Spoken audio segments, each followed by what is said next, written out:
आनंद दुबे, एक समस्या और भी है हमारे देश में। मतलब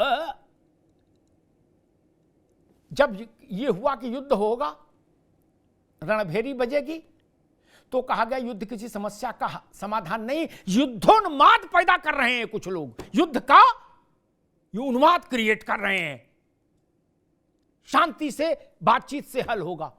अच्छा जी, जब कहा कि चलो आप बातचीत से करेंगे तो बोले युद्ध क्यों रोक दिया? अरे एक पाले में खड़े हो जाओ ना। अरे श्रीमती जी कुछ तो सस्ता लो। नहीं श्रीमान जी, सब बढ़िया लो। इसमें क्या खास बात है? थोड़े में ज्यादा स्वाद, यही तो है इसकी खास बात। क्या स्वाद है? अरे मेरे राजा, प्योर मसाला। अब छोलिया हो या लोबिया, सफेद चने या काले चने, सब कुछ मजेदार बने। हमें देश को यह तो पता लगे भाई ये युद्ध वाले हैं, ये बातचीत वाले हैं। बोले आशीष जी युद्ध वाले हैं, पवन जी बातचीत वाले हैं, ये ऐसे पाला तो साफ खींचो मेरे दोस्त, ताकि देश को कंफ्यूजन ना हो कि हम सोमवार को युद्ध के पक्ष में हैं, मंगल को बातचीत के पक्ष में हैं, बुध को फिर युद्ध के पक्ष में खड़े हो जाएंगे। यहां से दिक्कत पैदा होती है। आनंद में जो सवाल विपक्ष ने उठाए हैं उनको आप रिस्पॉन्ड करिए। देखिए अमिताभ जी, आपने जो कहा ना पाला वाली बात, पाला इन्होंने खींच रखा है, स्पष्ट रूप से खींच रखा है, और अभी नहीं खींच रखा है, काफी पहले से खींच रखा है। आपको याद होगा सर्जिकल स्ट्राइक, एयर स्ट्राइक के समय जो लोग कह रहे हैं कि हमें सेना पर पूरा भरोसा है, तो सबूत आप किससे मांग रहे थे? नरेंद्र मोदी जी ने एयर स्ट्राइक किया था जाके, या अमित शाह जी ने किया था? या तो सेना नहीं था ना, तो सबूत तो आप सेना से ही मांग रहे थे। आप ही कह रहे थे कि अरे वहां तो 4-6 पेड़ गिरे और कुछ नहीं हुआ है, आप ही कह रहे थे। पुलवामा हमले को आप ही बार बार कह रहे थे कि ये राजनीति के लिए किया गया है, ये कराया गया है। अब तो पाकिस्तान ने स्वीकार कर लिया ना कि पुलवामा हमला, सुन लीजिए, पाकिस्तान ने स्वीकार किया है ना कि पुलवामा हमने कराया था। लेकिन उस पुलवामा हमले में जिसमें हमारे जवान शहीद हो गए, उसमें भी घृणित राजनीति करने का काम किया गया। अब मैं आता हूं, सुबह 9 बजे पाकिस्तान डीजीएमओ ने भारत के डीजीएमओ से बात करने की कोशिश की, लाइन करेक्ट नहीं हो पाई। 1 बजे उन्होंने फिर प्रयास किया और 3:35 पर फाइनली बात हुई, और यह हुआ कि मिलिट्री ऑपरेशंस जो चल रहे हैं उसको फिलहाल रोका जाएगा। ये दोनों देशों के डीजीएमओ की बातचीत में तय हुआ।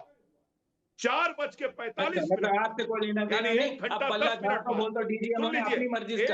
10 मिनट बाद डोनाल्ड ट्रंप का ट्वीट आता है, और ये कह रहे हैं कि अमेरिका के कहने पे, अरे अमेरिका के यहाँ गिड़गिड़ाने पाकिस्तान गया था, और हमने अमेरिका हो या दुनिया का कोई देश, हमने स्पष्ट कर दिया है कि हम अपने हितों से समझौता नहीं करेंगे, आतंकवाद के खिलाफ हम किसी भी चीज से समझौता नहीं करेंगे। हमारा ऑपरेशन जारी था और रहेगा। लेकिन जो लोग शुरू से इस तरह की घृणित राजनीति कर रहे हैं, उनको शर्म आनी चाहिए कि वो लोग किस तरह से सेना पर सवाल उठा रहे हैं, इस देश के सामर्थ्य पर सवाल उठा रहे हैं। आप नरेंद्र मोदी जी पर सवाल उठाइए, आप भारतीय जनता पार्टी पर सवाल उठाइए, आप सब पर सवाल उठाइए, लेकिन आप सेना के सामर्थ्य पर, शौर्य पर सवाल नहीं उठा सकते। आप कह रहे हैं क्या मिला, क्या हमने पाया, हमने क्या किया? शिखंडी इतने गजब कर रहे हैं, सेना के पीछे झुकते हैं। आप गजब शिखंडियों की ये आशीष जी पार्टी है आपकी, आपको तो ये नहीं बोलना चाहिए। हम तो पहले ही समाजवादी बहुत बड़ा शिखंडी है आपके बैठा हुआ, वो उसकी हिम्मत ही नहीं है। आपको मालूम है अंग्रेजों ने जब देश पे शासन किया तो पूरी जगह सारे स्टेट से सेना में अलग अलग जो है ना वो यूनिट्स बनाए, लेकिन गुजरात में कभी नहीं बनाई। गुजरात से कभी सेना में कोई यूनिट नहीं बनी, वो इसीलिए नहीं बनी। ये इसीलिए नहीं बनी क्योंकि वहाँ लीडर पैदा होते हैं, लीडर पैदा नहीं होते। घर के अंदर घुस के गुजरात में लीडर नहीं पैदा होते, वहाँ लीडर पैदा होते हैं। हमने क्या हासिल किया? अरे भाई साहब, आनंद जी रुकना होगा, आशीष जी रुकना होगा। हम लोग कई बार, ठीक है रुकना होगा, हम लोग, आशीष जी अब रुकना होगा, अभी रुकना होगा। हम लोग कई बार उत्तेजना में इतना गलत बोल जाते हैं, इतना गलत बोल जाते हैं आशीष जी कह रहे हैं कि गुजरात में आनंद जी रुकिए, आशीष जी आप भी रुकिए। वो कह रहे हैं कि गुजरात में नेता पैदा नहीं होते। आपको भारत का इतिहास नहीं पता? महात्मा गांधी गुजरात में जन्मे, सरदार वल्लभ भाई पटेल गुजरात में जन्मे। आप कह रहे हो गुजरात में नेता नहीं पैदा होते? आप गुजरात का अपमान कर रहे हैं।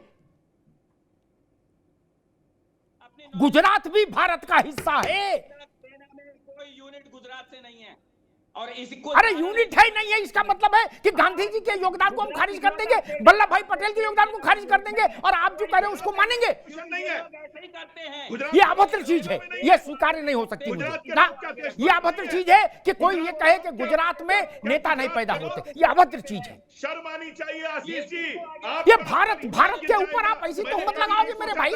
निश्चित रूप से समाजवादी पार्टी की काली छाया आपके मन और मस्तिष्क पर घुल चुकी है।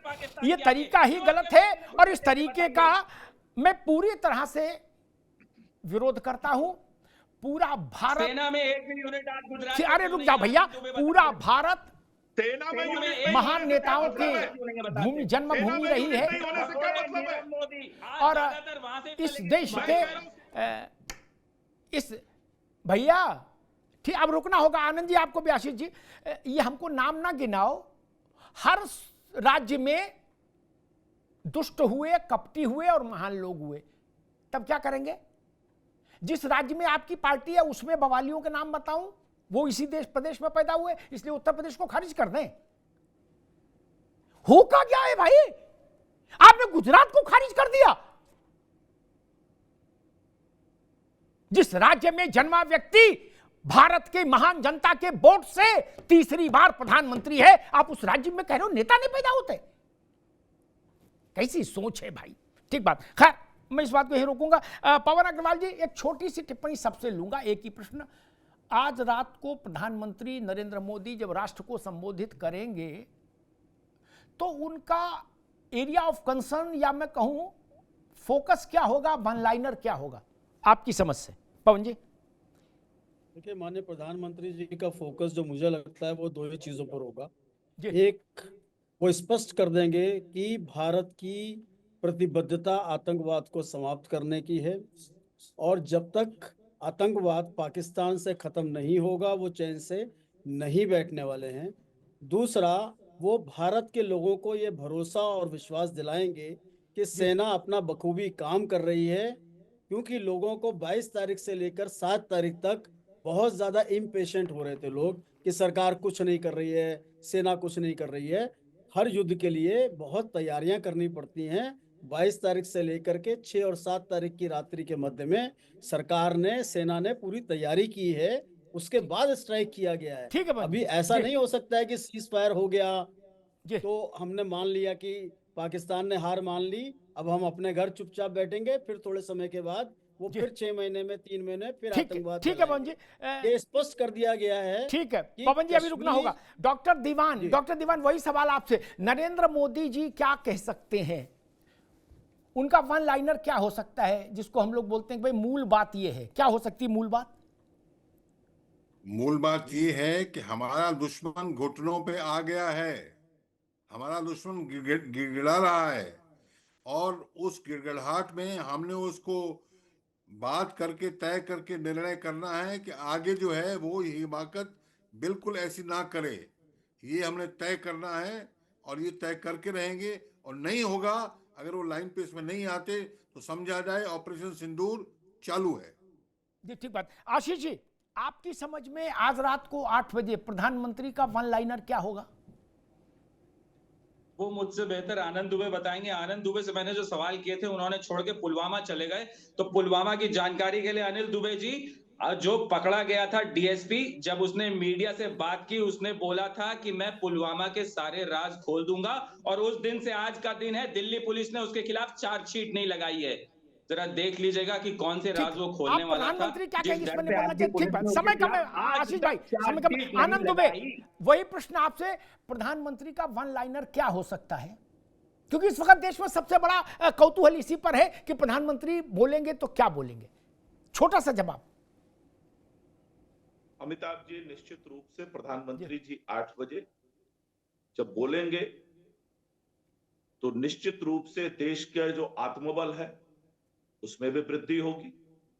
सभी बातों को देश के सामने रखेंगे और निश्चित रूप से मैं आपको कहता हूं कि यह देश नरेंद्र मोदी जी के साथ खड़ा है, अपनी सेना के साथ खड़ा है। और जो लोग, मुझे अफसोस है कि ऐसे परिस्थिति में भी बांटो वाली राजनीति किस तरह से प्रभावी हो गई है। आज ये गुजरात पे जा रहे हैं, इनको नहीं पता कि आर्मी के एक जनरल भी गुजरात से रह चुके हैं और शैम मानेकशॉ जो है वो भी गुजराती भाषा बोलते थे और गुजरात के बहुत से लोग बहुत बड़े बड़े पदों पे सेना में रहे हैं। लेकिन फिर भी मुझे पता है कि चूंकि समाजवादी पार्टी की काली छाया आपके ऊपर आनंद भाई, समय कम है, समय कम है, चुकी है, इसलिए आप इस तरह की बातें कर रहे हैं। ठीक बात। मैं ईश्वर से प्रार्थना करूंगा कि जल्द आप उससे मुक्त हो। थोड़े में ज्यादा स्वाद, यही तो है इसकी खास बात। वाओ मम्मा, क्या स्वाद है। अरे मेरे राजा, दादी के हाथों का जादू और खुशबू से महकता घर, माँ की मुस्कुराहट और खाने की सुगंध। MDH गरम मसाला, क्योंकि हर रिश्ता है स्वाद से जुड़ा।